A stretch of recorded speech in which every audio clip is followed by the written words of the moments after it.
Hello student, आज हम पढ़ेंगे बीज की संरचना एवं बीज का विकास किस प्रकार से होता है और उसके बाद हम पढ़ेंगे फल के बारे में।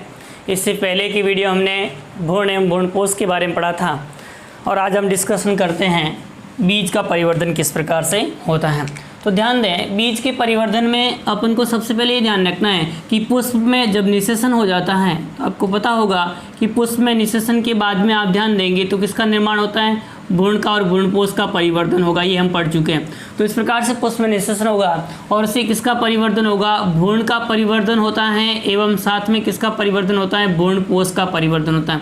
ये दोनों संरचनाएं हम अच्छे से पढ़ चुके हैं, यानी भ्रूण का एवं भ्रूणपोष का परिवर्तन होगा। भ्रूण और भ्रूणपोष के परिवर्तन के बाद में ध्यान दें, इनमें जब परिवर्तन होता है, रूपांतरण होता है, उनके साथ साथ आप देखेंगे तो जो बाहर की ओर उपस्थित बीजांड होता है उस बीजांड के अंदर भी क्या होंगे, परिवर्तन होंगे। और बीजांड के साथ साथ आपको ध्यान रखना है कि इसमें जो उपस्थित अंडाशय होता है उसमें भी परिवर्तन होंगे और अंडाशय और बीजांड दोनों में परिवर्तन होने के फलस्वरूप ये अंडाशय में भी रूपांतरण और परिवर्तन होंगे और आपको ध्यान रखना है बीजांड के अंदर भी रूपांतरण एवं परिवर्तन होंगे और उन दोनों में परिवर्तन होने के फलस्वरूप आपको ध्यान रखना है कि अंडाशय होगा उससे तो फल का निर्माण होगा और बीजांड से किसका निर्माण होगा, बीज का। तो बीजांड में परिवर्तन होंगे और बीजांड से किसका निर्माण होगा, बीज का। जबकि अंडाशय में भी परिवर्तन होंगे और अंडाशय में परिवर्तन होने से किसका निर्माण होगा, तो आपको ध्यान रखना है अंडाशय में परिवर्तन होने के फलस्वरूप फल का निर्माण होगा। तो ये दोनों संरचनाएं आज हम पढ़ेंगे इस वीडियो में। सबसे पहले देखेंगे कि बीजांड से बीज का निर्माण किस प्रकार से होता है, उसके बाद में हम पढ़ेंगे अंडाशय से फल का निर्माण किस प्रकार से होता है। तो एक लाइन आप लिख सकते हैं कि पुष्प में निषेचन के बाद में भ्रूण एवं भ्रूणपोष का परिवर्तन होता है, उनके साथ साथ बीजांड एवं अंडाशय में भी परिवर्तन एवं रूपांतरण होते हैं जिसके फलस्वरूप बीज एवं फल का निर्माण होता है। सबसे पहले बात करते हैं अपन किसके बारे में, बीज का निर्माण किस प्रकार से होता है। तो उसमें देखिए सबसे पहले बीज का निर्माण, और बीज होता है वो आप देखेंगे कि आवर्तबीजी पादपों में जो बीज होता है वह लैंगिक जनन का अंतिम उत्पाद होता है। तो देखिए आवर्तबीजी पादपों में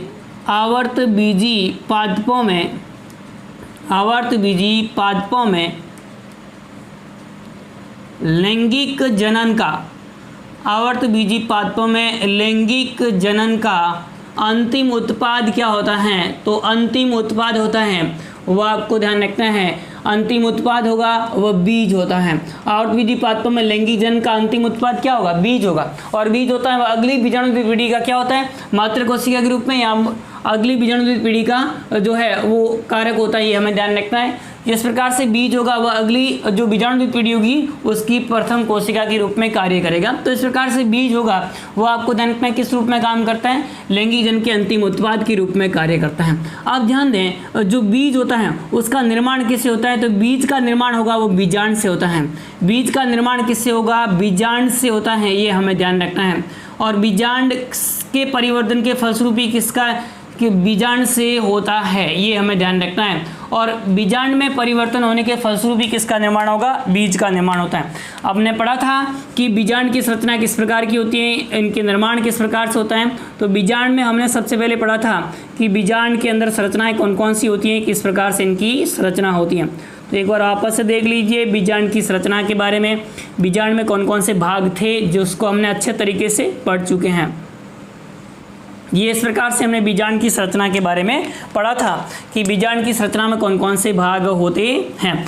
और उसमें हमने देखा था कि बीजांड की संरचना में जिस भाग की सहायता से बीजांड होता है वह अंडाशय की भित्ति से लगा रहता है उसे हम क्या कहते हैं, बीजांड व्रंत कहा जाता है। क्या कहेंगे, बीजांड व्रंत कहा जाता है। और बीजांड व्रंत या जिसे हम क्या कहेंगे, फेनिकल कहेंगे। तो इस प्रकार से ये हम ध्यान रखना है। बीजांड व्रंत के बाद में आपको ध्यान रखना है बीजांड व्रंत के जस्ट ऊपर का भाग होता है जिससे बीजांड होता है वो व्रंत से जुड़ा हुआ रहता है, उस भाग को हम क्या कहते हैं, तो इसे हम कहेंगे नाभिका कहेंगे या हाइलम कहेंगे। तो इस प्रकार से भाग होगा उसे हम क्या कहेंगे, नाभिका, या नाभिका को ही हम क्या कहते हैं, हाइलम कहा जाता है। उसके बाद नाभिका का एक फूला हुआ भाग होता है जिसे हम क्या कहते हैं, रेफे कहा जाता है, ये हमें ध्यान रखना है।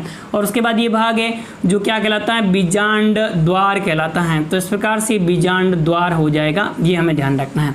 अब उसके बाद में देखेंगे कि जो बाहर की ओर उपस्थित आवरण है उसे हम क्या कहते हैं, अध्यावरण कहा जाता है। बाहर की ओर उपस्थित आवरण है उसे हम क्या कहेंगे, अध्यावरण कहा जाता है या इंटेग्यूमेंट कहेंगे, अध्यावरण या इंटेग्यूमेंट कहते हैं। और उसके बाद में अध्यावरण होते हैं, उसके दो आवरण होंगे, एक तो कौन सा होगा बाह्य अध्यावरण, कौन सा होगा बाह्य अध्यावरण, और दूसरा अध्यावरण का आवरण होता है जिसे हम क्या कहते हैं अंतः अध्यावरण कहते हैं। ये सामान्यतः अंतः अध्यावरण हो गया, अध्यावरण के दो आवरण उपस्थित होते हैं, inner integument and outer integument. उसके बाद में हमने देखा था कि अंदर की ओर संरचना होगी और उसमें कौन सा भाग होता है, तो आपको क्या ध्यान रखना है, बीजांडकाय उपस्थित होता है। कौन सा भाग उपस्थित होगा, बीजांडकाय, और बीजांडकाय या जिसे हम क्या कहेंगे न्यूसेलस कहेंगे, तो इस प्रकार से न्यूसेलस या बीजांडकाय उपस्थित होता है। फिर हमने देखा था कि भ्रूणकोश के अंदर कौन सी कोशिका है, अंड कोशिका, ये हमें ध्यान रखना है। कौन सी कोशिका होगी, अंड कोशिका होती है, ये अंड कोशिका है। और उसके बाद में हमने देखा था कि ये प्रतिमुखी कोशिका है, 3 एंटीपोडल सेल्स, और उसके बाद में ये केंद्रीय कोशिका, और ये कौन सी कोशिका हो जाएगी, सहायक कोशिका। तो इस प्रकार से सहायक कोशिका हैं, ये हमें ध्यान रखना है। और उसके बाद में ये बीच में आप ध्यान देंगे तो कौन सा केंद्रक है, द्वितीय केंद्रक है, ये हमें ध्यान रखना है। तो द्वितीय केंद्रक हो गया, सेकेंडरी न्यूक्लियस हो गया, ये हमें ध्यान रखना है। तो ये बीजांड की एक संरचना थी, सामान्य संरचना थी, ये हमें ध्यान रखना है। अब उसके बाद में बीजांड होगा, जब बीज में परिवर्तन होगा तो उसमें आप ध्यान देंगे कि बीज का बाहर का आवरण है अध्यावरण, यह आगे जाकर के किसका निर्माण करेगा, बीजांड का बाहर का अध्यावरण है, और बीजांड का बाहर का जो आवरण अध्यावरण है, ये अध्यावरण किसका निर्माण करेगा, बीज के बाहर के आवरण का निर्माण करता है। और बीज के बाहर के आवरण को हम क्या कहते हैं, बीजावरण कहा जाता है। इसे हम क्या कहेंगे, बीजावरण कहा जाता है। तो इस प्रकार से बीजावरण या इंग्लिश में हम इसे क्या कहेंगे, सीड कोट। तो इस प्रकार से बीजावरण या सीड कोट का निर्माण किससे होगा, अध्यावरण से। तो अध्यावरण है वो अध्यावरण किसका निर्माण करेगा, बीजावरण का। और सामान्यतः अध्यावरणों की संख्या कितनी है, 2, बाह्य अध्यावरण और दूसरा कौन सा होता है, अंतः अध्यावरण। बाह्य अध्यावरण होगा उससे बाह्य बीज चोल का निर्माण होगा, बाह्य बीज चोल का निर्माण होगा। यानी बाह्य अध्यावरण से किसका निर्माण होगा, बाह्य बीज चोल का। और बाह्य बीज चोल होता है उसे ही हम क्या कहते हैं, तो आपको ध्यान रखना है, बाह्य बीज चोल को हम क्या कहते हैं, टेस्टा कहा जाता है। क्या कहेंगे, टेस्टा कहा जाता है। तो इस प्रकार से बाह्य बीज चोल या टेस्टा का निर्माण हो जाएगा, वह किससे होगा, तो बाह्य अध्यावरण से होता है। और जबकि अंतः अध्यावरण होगा उससे अंतः बीज चोल का निर्माण होगा। किसका निर्माण होगा, अंतः बीज चोल का निर्माण होता है। और अंतः बीज चोल होता है उसे हम क्या कहते हैं, टैगमैन कहा जाता है। तो इस प्रकार से अंतः बीज चोल को ही हम क्या कहेंगे, टैगमैन कहा जाता है। तो इस प्रकार से टैगमैन का निर्माण होगा और दूसरा कौन सा बनेगा, टेस्टा। ये दो आवरण बीज के बाहर की और सीड कोट के निर्माण होता है। यानी इसमें जल का ह्रास हो जाएगा अध्यावरणों में, और अध्यावरणों में जल ह्रास होने के कारण से बाहर की और कठोर आवरण बन जाएगा जिसे हम सीड कोट कहेंगे। और सीड कोट होता है उसमें दो आवरण उपस्थित होंगे, बाहर का आवरण होगा उसे बाह्य बीज चोल कहेंगे, अंदर का आवरण होगा उसे हम क्या कहेंगे, अंतः बीज चोल कहा जाता है। अब उसके बाद में ध्यान देंगे तो आपको ध्यान रखना है दूसरी संरचना इसमें कौन सी उपस्थित है, बीजांडकाय उपस्थित है। बीजांडकाय या न्यूसेलस होता है उससे आप ध्यान देंगे तो यहाँ तो आपको ध्यान रखना भ्रूणकोश के परिवर्धन में उपयोग हो जाता है। इसका किसमें उपयोग हो जाता है, भ्रूणकोश के परिवर्धन में उपयोग हो जाता है। यानी इसमें बीजांडकाय होगा उसका उपयोग किसमें हो जाता है, भ्रूणकोश के परिवर्धन। जब भ्रूणकोश का डेवलपमेंट होता है उस समय पोषक उत्तक के रूप में किसका उपयोग हो जाता है, बीजांडकाय का उपयोग हो जाता है। तो भ्रूणकोश के रूप में इसका परिवर्तन हो जाता है, परिवर्धन में इसका उपयोग हो जाता है बीजांडकाय का, तो शेष नहीं रहता है। जबकि कुछ बातों के अंदर शेष रह जाता है, कुछ बातों में क्या जाता है, पतली परत के रूप में बीजांडकाय शेष रह जाता है। और ये बीजांडकाय शेष रहेगा उसे हम क्या कहेंगे, परिभ्रूणपोष कहा जाता है। ध्यान दें, भ्रूणपोष के बाहर का पतले परत के रूप में उपस्थित होगा जिससे परिभ्रूणपोष, या इंग्लिश में से हम कहेंगे पेरिस्पर्म। तो इस प्रकार से परिभ्रूणपोष यहाँ किसका निर्माण हो जाएगा, पेरिस्पर्म का निर्माण हो जाएगा। पेरिस्पर्म के रूप में ये उपस्थित रहेगा। तो इस प्रकार से आप देखेंगे कि किस रूप में उपस्थित रहेगा, पेरिस्पर्म या परिभ्रूणपोष के रूप में उपस्थित रहता है। तो बीजांडकाय होगा उस बीजांडकाय का उपयोग भ्रूणकोश के परिवर्धन में हो जाता है, या फिर आप ध्यान देंगे तो परिभ्रूणपोष के रूप में पतली परत के रूप में उपस्थित रहता है। और परिभ्रूणपोष के रूप में पतली परत के रूप में उपस्थित रहता है वो किस पादप में देखा जाता है, तो आप इसका उदाहरण ध्यान रख सकते हैं काली मिर्च में। काली मिर्च के पादप में परिभ्रूणपोष देखा जाता है, पतली परत के रूप में उपस्थित रहता है, ये हमें ध्यान रखना है। अब उसके बाद में ध्यान देंगे तो आपको ध्यान यहाँ उपस्थित ये संरचना है जैसे बीजांड द्वार है या नाभिका हाइलम है या रेफे है, इनमें कोई विशेष परिवर्तन नहीं होता है, विशेष परिवर्तन नहीं होगा, इसमें कोई विशेष परिवर्तन नहीं होता है। ये इसी प्रकार की संरचनाएं उपस्थित रहती हैं। जैसे बीजांड द्वार है तो ये बीजांड द्वार के रूप में किसमें उपस्थित रहेगा, बीज में उपस्थित रहेगा।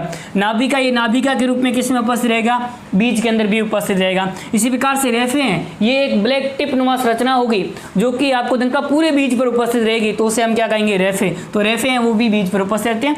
और नाभिका हाइलम होता है वो काले टिप के रूप में उपस्थित रहता है, ये काली संरचना के रूप में बिंदु के रूप में हमें दिखाई देता है। तो इस प्रकार से तीनों संरचना, इसमें कोई विशेष परिवर्तन नहीं होता, ये हमें ध्यान रखना है।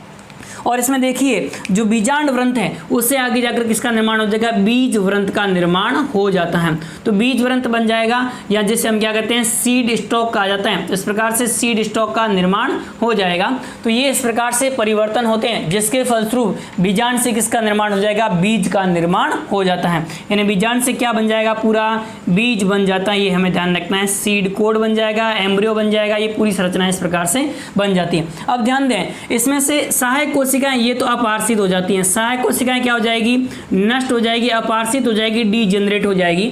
और अंड कोशिका होगी, उस अंड कोशिका होगी ये नर युग्मक के साथ जुड़ेगी, और नर युग्मक के साथ जुड़ करके किसका निर्माण करेगी, तो अंड कोशिका होगी ये नर युग्मक के साथ संयोजित होकर के और युग्मनज का निर्माण करती है। और युग्मनज आगे जाकर किसका निर्माण करता है, भ्रूण का निर्माण करता है, एम्ब्रियो का निर्माण करता है। जबकि द्वितीय केंद्रक होगा वो भी किसके साथ जुड़ेगा, एक नर युग्मक के साथ में, और नर युग्मक के साथ में जुड़ करके किसका निर्माण करेगा, भ्रूणपोष का निर्माण करता है। तो इस प्रकार से भ्रूणपोष का निर्माण हो जाएगा, सीड का इस प्रकार से डेवलपमेंट हो जाएगा। ये आप ध्यान देंगे तो बीज पत्र है, ये इस प्रकार से आप ध्यान देंगे तो आपको ध्यान रखना है इसका ये भ्रूण है, और उसके बाद में आप ध्यान देंगे तो ये पूरी संरचना, इसके बाहर का आवरण होगा उसे हम सीड कोट कहेंगे, तो सीड कोट का निर्माण हो जाएगा। तो ये संरचना है वो इस प्रकार की संरचना का परिवर्धन हो जाता है। वह किससे होता है, बीजांड से बीज का परिवर्धन होता है। तो इसमें आप क्या लिखेंगे, सबसे पहले ध्यान दें कि इसमें आपको क्या लिखना है। तो इसमें आप देखेंगे कि आवर्तबीजी पादपों में लैंगिक जनन का अंतिम उत्पाद बीज होता है। बीज का निर्माण बीजांड से होता है। उसमें आप लिखेंगे कि बीजांड के बाहर का आवरण होता है जिसे अध्यावरण कहेंगे, और अध्यावरण होता है उससे किसका निर्माण होता है, बीज के बाहर के आवरण का निर्माण होता है जिसे हम बीजावरण कहते हैं। अध्यावरण से बीज के बाहर के आवरण का निर्माण होगा जिसे हम क्या कहेंगे, बीजावरण कहते हैं। बीजावरण में बाह्य अध्यावरण होगा, उस बाह्य अध्यावरण से बाह्य बीजोल या टेस्टा कहते हैं, और अंतः अध्यावरण से अंतः बीजोल या टैगमेन का निर्माण होता है। फिर उसके बाद में आप ध्यान देंगे कि बीजांड काय होता है, उसका उपयोग भ्रूणकोश के परिवर्धन के दौरान हो जाता है, इसलिए परिपक्व बीज में भ्रूणकोश बीजांड का शेष नहीं रहता है, परंतु कुछ पादपों के अंदर यह एक पतली परत के रूप में शेष रह जाता है जिसे परिभ्रूणकोश या पेरिस्पर्म कहा जाता है, जैसे काली मिर्च में। फिर आप ध्यान देंगे बीजांड व्रंत से बीज व्रंत का निर्माण होता है। बीजांड द्वार, नाभिका एवं रेफे में कोई विशेष परिवर्तन नहीं होता है। इसी प्रकार की संरचनाएं होती है, वह सूक्ष्म संरचनाओं के रूप में बीज के अंदर दिखाई देती है। तो ये तो बातें ध्यान रखनी है मुख्य रूप से कि बीज का निर्माण किस प्रकार से होगा, बीजांड से बीज किस प्रकार से परिवर्तित होता है। अब उसके बाद में ध्यान दें कि जो बीजांड से बीज बनता है इसमें कुछ विशेष रचनाएं भी हमें देखने को मिलती हैं। कुछ पादपों के अंदर आप ध्यान देंगे तो विशेष प्रकार का देखा जाता है, उनके अंदर भी आप देख लीजिए कैसा किस प्रकार से देखा जाता है। तो उसमें आप नोट डाल के 2-3 चीजें और लिख सकते हैं। उसमें एक क्या लिख सकते हैं कि आप देखेंगे कि कुछ पादपों के अंदर जैसे लीची के पादप में आप देखेंगे, यहाँ आपको ध्यान रखना है जो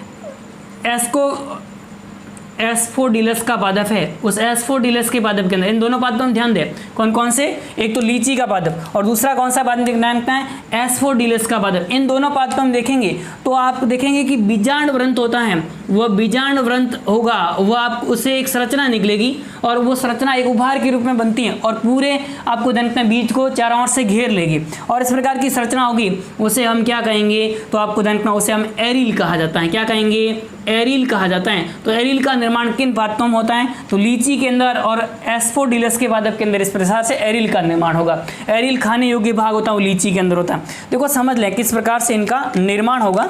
तो इस प्रकार से देखिए ये एक सिंपल संरचना है, आपको ध्यान रखना है कि इस प्रकार से ये बीजांड की संरचना है और बीजांड की संरचना में ये इस प्रकार से बाहर की ओर आवरण उपस्थित है और उसके बाद में आप देखेंगे कि इसके अंदर इस प्रकार से आवरण उपस्थित है। यहाँ आप ध्यान देंगे तो बीजांड के व्रंत है, उस व्रंत के भाग होगा, उससे क्या बनेगा, उभार बन जाएगा इस प्रकार से।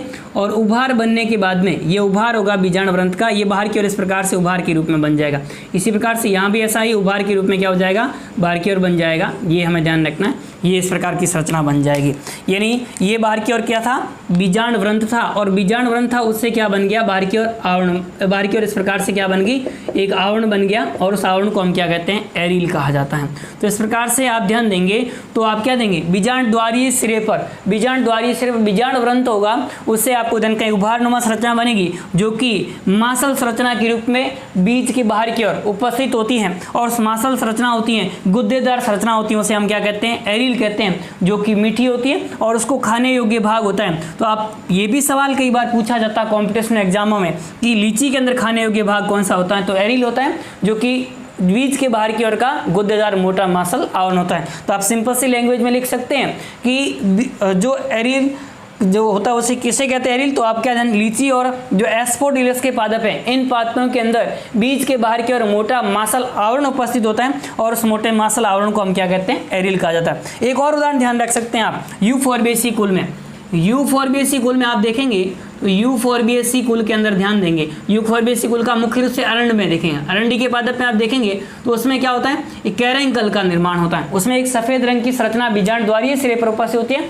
और उस सफेद रंग की संरचना को हम क्या कहेंगे, कैरेंकल कहा जाता है। तो इस प्रकार से जो सफेद रंग की संरचना उपस्थित होगी बीजांड द्वारीय सिरे पर और सफेद रंग की संरचना को हम क्या कहेंगे, कैरेंकल कहते हैं। देखो संरचना आप समझें तो इस प्रकार की दिखाई देती है, ये बीजांड द्वारीय सिरे पर इस प्रकार की आपको संरचना दिखाई देगी,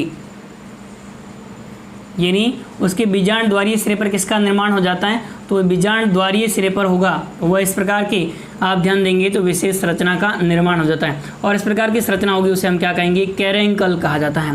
तो ये आप ध्यान देंगे कैरेंकल किसे कहा जाता है, तो आप क्या ध्यान देंगे, यूफोर्बिएसी कुल के पादप, यूफोर्बिएसी कुल के पादप जैसे अरंडी में, यूफोर्बिएसी कुल के पादप जैसे अरंडी में बीजांड द्वारीय सिरे पर एक सफेद रंग की संरचना पाई जाती है जिसे हम क्या कहते हैं, कैरेंकल कहा जाता है। तो आप क्या ध्यान देंगे कि यूफोर्बिएसी कुल के पादपों में जैसे अरंडी में, यूफोर्बिएसी कुल के पादप जैसे अरंडी में आप देखेंगे तो एक सफेद रंग की संरचना होती है जो कि बीजांड द्वारीय सिरे पर उपस्थित होती है जिसे हम क्या कहते हैं, कैरेंकल कहा जाता है। तो ये इस प्रकार से आपको ध्यान रखना है, कैरेंकल किसे कहा जाता है, तो बीजांड द्वारीय सिरे पर सफेद रंग की संरचना जिसे हम कैरेंकल कहेंगे। तो ये देखा जाता है। इसके अतिरिक्त एक बीजपत्री पादप होते हैं, उन एक बीजपत्री पादपों आप देखेंगे तो इस प्रकार से ओपरकुलम उपस्थित होता है, यानी बीजांड द्वारीय सिरे पर एक ढक्कन नुमा संरचना एक उपस्थित होती है, टोपी नुमा संरचना उपस्थित होती है और उसे हम क्या कहते हैं, ओपरकुलम कहा जाता है। तो ओपरकुलम उपस्थित हुआ वो किस में देखा जाता है, तो आप क्या ध्यान देंगे, एक बीजपत्री पादपों में। तो यही भी आप ध्यान रख सकते हो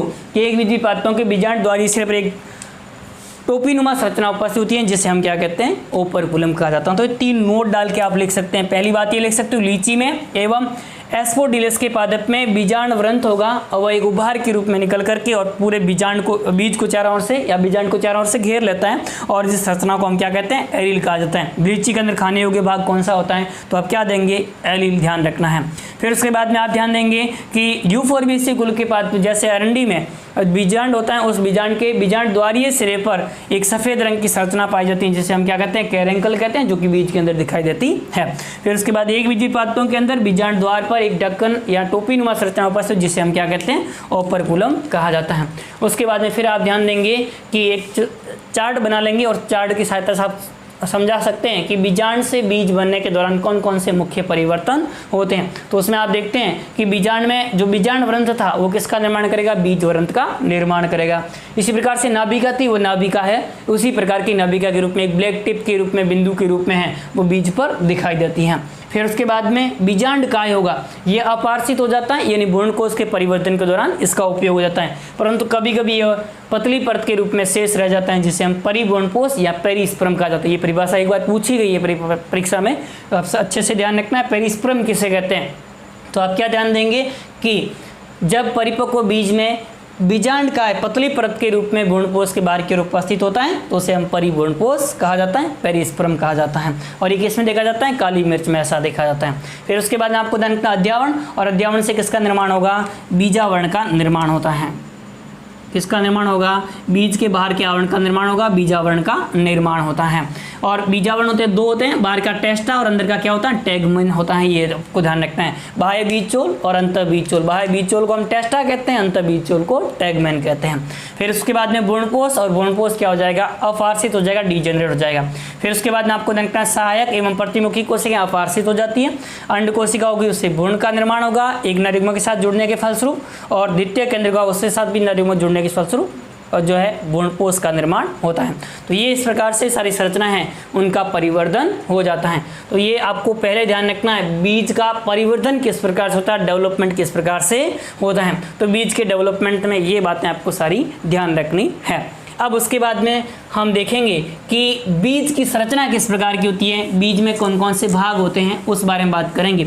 तो अगला आप हेडिंग डाल सकते हैं बीज की संरचना, बीज की संरचना, बीज की संरचना के बारे में। तो ये सारा आप लिख लेना। अब उसके बाद में अपन देखेंगे बीज की संरचना के बारे में, बीज की संरचना किस प्रकार की होती हैं। तो अगला आप हेडिंग डालिए बीज की संरचना, बीज की संरचना, स्ट्रक्चर ऑफ सीड, बीज की संरचना किस प्रकार की होती है। तो आप ध्यान देंगे ये एक प्रारूपिक बीज की संरचना में 2 मुख्य संरचनाएं होती हैं। आप ध्यान देंगे एक प्रारूपिक यानी प्रारूपिक बीज की संरचना में निम्न भाग होते हैं, संरचना में निम्न भाग होते हैं। कौन कौन से भाग होते हैं उस बारे में ध्यान देंगे। तो आपको पहला भाग ध्यान रखना है, वो कौन सा ध्यान रखना है, फर्स्ट भाग होगा जिसे हम बीज के बाहर का आवरण होता है, जिसे हम क्या कहते हैं, बीजावरण कहते हैं, सीड कोट कहा जाता है। क्या कहेंगे, सीड कोट कहेंगे, बीजावरण कहेंगे, एक भाग। दूसरा भाग कौन सा होता है, तो आप ध्यान देंगे दूसरा भाग होता है वो होता है भ्रूण, एम्ब्रियो। दूसरा भाग कौन सा होगा, मुख्य रूप से एम्ब्रियो या भ्रूण होता है, ये हमें ध्यान रखना। तो 2 मुख्य भाग हो जाएंगे, एक तो बीजावरण, तो ये तो हम पढ़ ही चुके हैं अच्छे से। बीजावरण, बीज के बाहर के आवरण को हम क्या कहेंगे, बीजावरण। ये सामान्यतः 2 परतों से होता है, बाह्य परत होती है उसे बाह्य बीजोल या टेस्टा कहेंगे, और अंदर की परत होती है उसे हम अंतर बीजोल या टैगमैन कहा जाता है। फिर उसके बाद में अगला आपको ध्यान रखना है कि बीज में ब्लैक टिप नुमा संरचना बीजावरण के बाद दिखाई देती है, जो कि किसको नाभिका को दर्शाती है, हाइलम को दर्शाती है। बीजांड द्वार होता है, ये भी एक छिद्र के रूप में उपस्थित रहता है, तो अंकुरण में सहायक होता है। तो ये सारी चीजें आपको बीजावरण के बारे में ध्यान रखनी है। पहली बात हो गई बीजावरण। अब उसके बाद में दूसरा आपको ध्यान रखना है किसके बारे में, भ्रूण के बारे में। देखो ध्यान दें, भ्रूण में 3 मुख्य संरचनाएं आपको ध्यान रखनी है। एक तो ध्यान रखना है भ्रूणाक्ष, या जिसे एम्ब्रियोनिक एक्सिस कहेंगे, तो इस प्रकार से आप ध्यान देंगे भ्रूणाक्ष, या जिसे हम क्या कहेंगे, एम्ब्रियोनिक एक्सिस कहा जाता है। तो इस प्रकार से एम्ब्रियोनिक एक्सिस या भ्रूणाक्ष कहेंगे। तो एम्ब्रियोनिक एक्सिस या भ्रूणाक्ष होता है किसे कहेंगे, तो आपको ध्यान रखना है एम्ब्रियो को जो अक्ष होगा, भ्रूण का अक्ष होगा, वो भ्रूण का अक्ष क्या कहलाएगा, भ्रूण का अक्ष होगा, उसे ही हम क्या कहेंगे, भ्रूणाक्ष कहेंगे। भ्रूण का अक्ष होता है उसे हम क्या कहते हैं, भ्रूणाक्ष कहते हैं। तो भ्रूण के अक्ष को हम किस नाम से जाना जाता है, भ्रूणाक्ष के नाम से जाना जाता है। भ्रूणाक्ष में आप ध्यान देंगे तो एक तो क्या होता है, प्रांकुर होता है, ऊपर की ओर शीर्ष भाग में क्या होगा, प्रांकुर। और प्रांकुर होता है उसे आपको पता है कि किसका निर्माण होगा, जब बीज अंकुरित होगा तो प्रो का निर्माण होगा। दूसरा आप ध्यान देंगे भ्रूणाक्ष में कौन सा भाग होता है, आधार भाग की ओर मूलांकुर होता है, और मूलांकुर से किसका निर्माण होगा, मूल तंत्र का निर्माण होता है। तो ये दूसरी आप पहली संरचना इसमें ध्यान देंगे, भ्रूणी अक्ष या भ्रूणाक्ष होता है। और भ्रूणी अक्ष या भ्रूणाक्ष के अंदर आप ध्यान देंगे तो आपको क्या ध्यान रखना है, इसके अंदर भ्रूणी अक्ष होगा, उस भ्रूण के अक्ष को भ्रूणी अक्ष कहेंगे या भ्रूणाक्ष कहेंगे, और भ्रूणाक्ष होता है उसमें प्रांकुर होता है जिससे प्रोतंत्र बनेगा, और मूलांकुर से किसका निर्माण होता है, तो मूल तंत्र का विकास होता है, मूल तंत्र बनता है। ये आपको पहली संरचना ध्यान रखनी है। दूसरी संरचना ध्यान देंगे वो कौन सी होती है, बीज पत्र होती है। बीज के अंदर दूसरी संरचना कौन सी होगी, बीज पत्र होती है, ये हमें ध्यान रखना है। और बीज पत्र तो आप क्या ध्यान देंगे, तो द्विबीजपत्री और एक बीजपत्री मुख्य डिफरेंस यही होता है, कुछ में बीजपत्रों में भिन्नता होती है। द्विबीजपत्री के अंदर कितने बीजपत्र होंगे, नाम से स्पष्ट है ना, द्विबीजपत्री। और बीजपत्रों की संख्या कितनी होगी, 2 बीजपत्र होंगे। तो द्विबीजपत्री में बीजपत्रों की संख्या कितनी होगी, 2 बीजपत्र होती है। तो 2 बीजपत्र होंगे, और हमने संरचना में पढ़ा था कि 2 बीजपत्र होंगे, उन दोनों बीजपत्रों के बीच में क्या होता है, भ्रूण होता है। तो बीजपत्र होंगे वो क्या होंगे, 500 में होंगे। और भ्रूण कैसा होगा, तो इसमें जो प्रांकुर होगा वो कहाँ होगा, तो आपको क्या ध्यान रखना है, अग्रस्थ भाग में होता है, शीर्षस्थ भाग में होता है। तो अग्रस्थ स्थिति होगी वो किसकी हुई, प्रांकुर की। और आपको ध्यान रखना है इसमें बीजपत्र कहाँ होंगे, पार्श्व में स्थित होते हैं। तो बीजपत्र होंगे वो पार्श्व में स्थित होंगे, और जिनके मध्य में अग्रस्थ भाग में क्या उपस्थित होती है, वो प्रांकुर उपस्थित होता है। तो ये तो हो गया किसके बारे में, द्विबीजपत्री में। एक बीजपत्री में ध्यान दें तो एक बीजपत्री में थोड़ा सा विशेष ध्यान रखना आपको। एक बीजपत्री के अंदर क्या होगा, बीजपत्रों की संख्या कितनी होगी, 1। बीजपत्र कितने होंगे, 1 होता है। और इस बीजपत्र को हम क्या कहते हैं, स्कूटेलम कहा जाता है। ये परिभाषा भी पूछी जा सकती है, अच्छे से ध्यान रखना, स्कूटेलम किसे कहा जाता है। तो एक बीजपत्री बीजों में बीजपत्र होता है, वो बीजपत्र एक ढालाकार संरचना के रूप में उपस्थित होता है, जिसे हम क्या कहते हैं, तो आपको क्या ध्यान रखना है, स्कूटेलम कहा जाता है। ऐसा इस प्रकार से संरचना दिखाई देगी, इन बीजपत्रों में बीज होता है, उसके अंदर इस प्रकार की संरचना दिखाई देगी, इस प्रकार की। और उसमें आप ध्यान देंगे डालाकार संरचना, उसे हम क्या कहेंगे, स्कूटेलम कहा जाता है, स्कूटेलम कहा जाता है। और उसके अंदर बीज होता है वो इस प्रकार की संरचना में आप ध्यान देंगे तो इस प्रकार से भ्रूण उपस्थित होगा। और भ्रूण में ये भाग होगा उसे हम क्या कहेंगे, प्रांकुर। और प्रांकुर के बाहर का आवरण होता है उसे हम क्या कहते हैं, प्रांकुर चोल कहते हैं। तो प्रांकुर चोल उपस्थित होगा।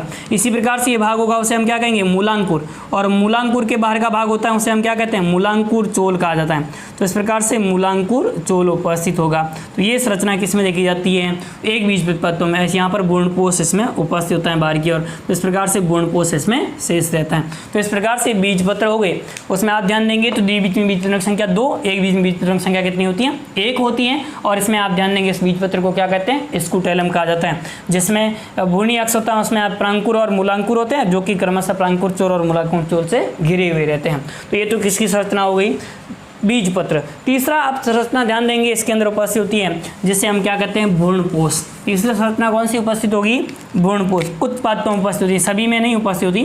तो इस प्रकार से आप ध्यान देंगे तीसरी कौन संरचना उपस्थित होती है, भ्रूणपोष, या जिसे हम क्या कहेंगे, एंडोस्पर्म कहा जाता है। तो भ्रूणपोष या कौन सा ध्यान रखना है आपको, एंडोस्पर्म के बारे में।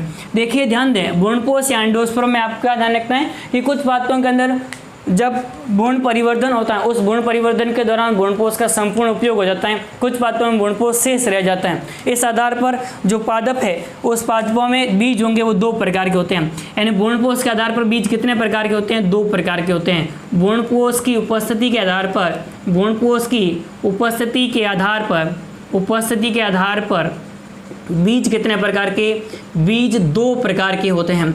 तो भ्रूणपोष की उपस्थिति आधार पर बीज कितने प्रकार के होंगे, 2 प्रकार के होते हैं। दोनों प्रकार आपको अच्छे से ध्यान रखना है। पहला कौन सा ध्यान रखना है, अभ्रूणपोषी बीज। कौन सा ध्यान रखना है, अभ्रूणपोषी बीज। और दूसरा आपको ध्यान रखना है वो कौन सा ध्यान रखना है, भ्रूणपोषी बीज। तो सेकेंड आपको कौन सा ध्यान रखना है, भ्रूणपोषी बीज। तो आप दोनों की परिभाषा अच्छे से ध्यान रखना, एक की याद हुई दूसरी भी याद हो जाएगी।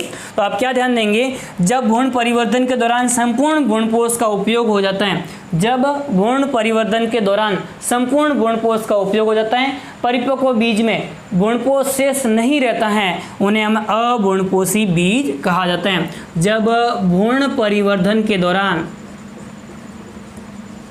भ्रूण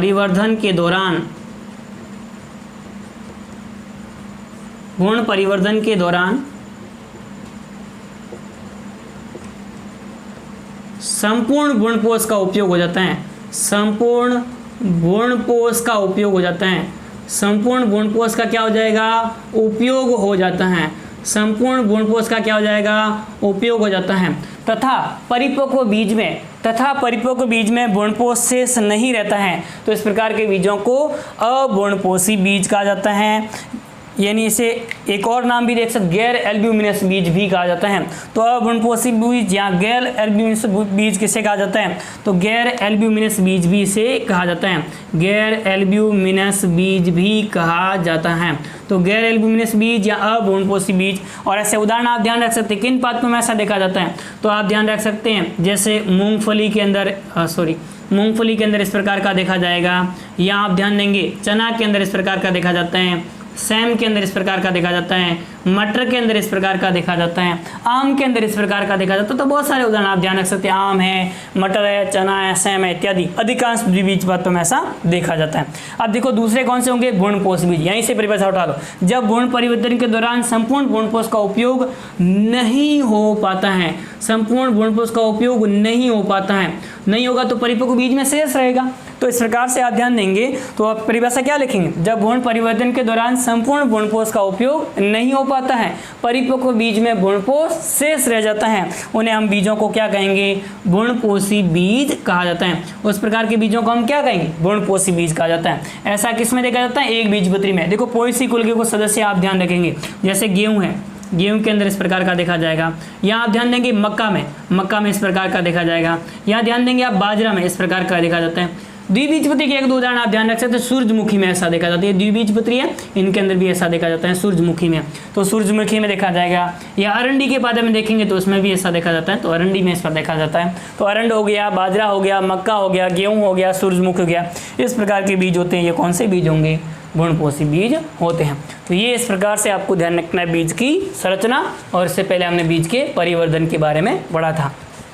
तो ये अच्छे से ध्यान रखना आपको कि बीज की संरचना और परिवर्धन किस प्रकार से होता है। तो सबसे पहले आपने देखा था कि बीज का जो परिवर्धन होगा उसमें आप देखेंगे कि बीज होता है वो आपको ध्यान रखना है क्या होगा, तो उसमें आप देखेंगे कि अंतिम उत्पाद होता है वह अर्थविधि पादपों में क्या होता है, बीज होता है। और बीज होगा उसके अंदर विभिन्न संरचनाओं का परिवर्तन कैसे होता है वो आपको लिखना है। फिर 3 विशेष उदाहरण मैंने आपको बताए थे।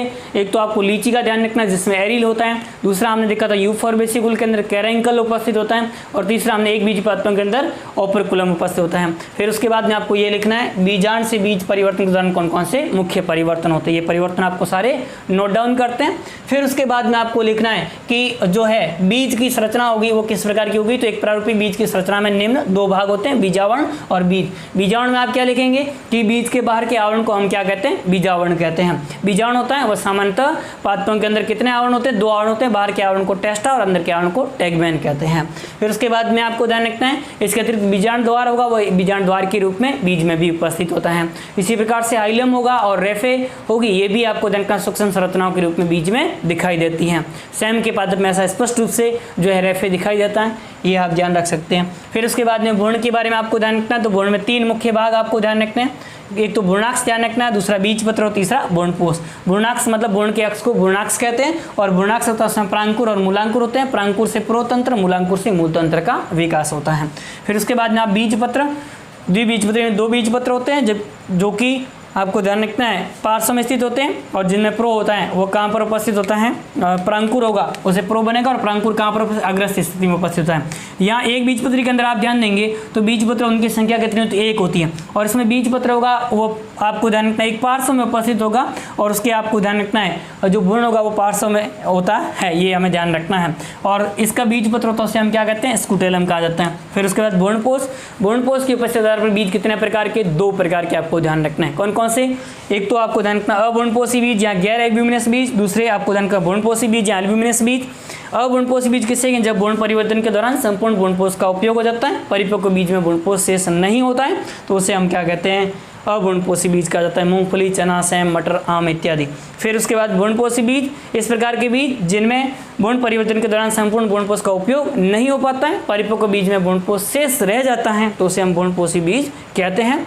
गेहूं, मक्का, बाजरा, सूरजमुखी और अरंडी इत्यादि। Thank you. अब उसके बाद में अगले वीडियो हम पढ़ेंगे, वो देखेंगे कि फल का परिवर्धन किस प्रकार से होता है।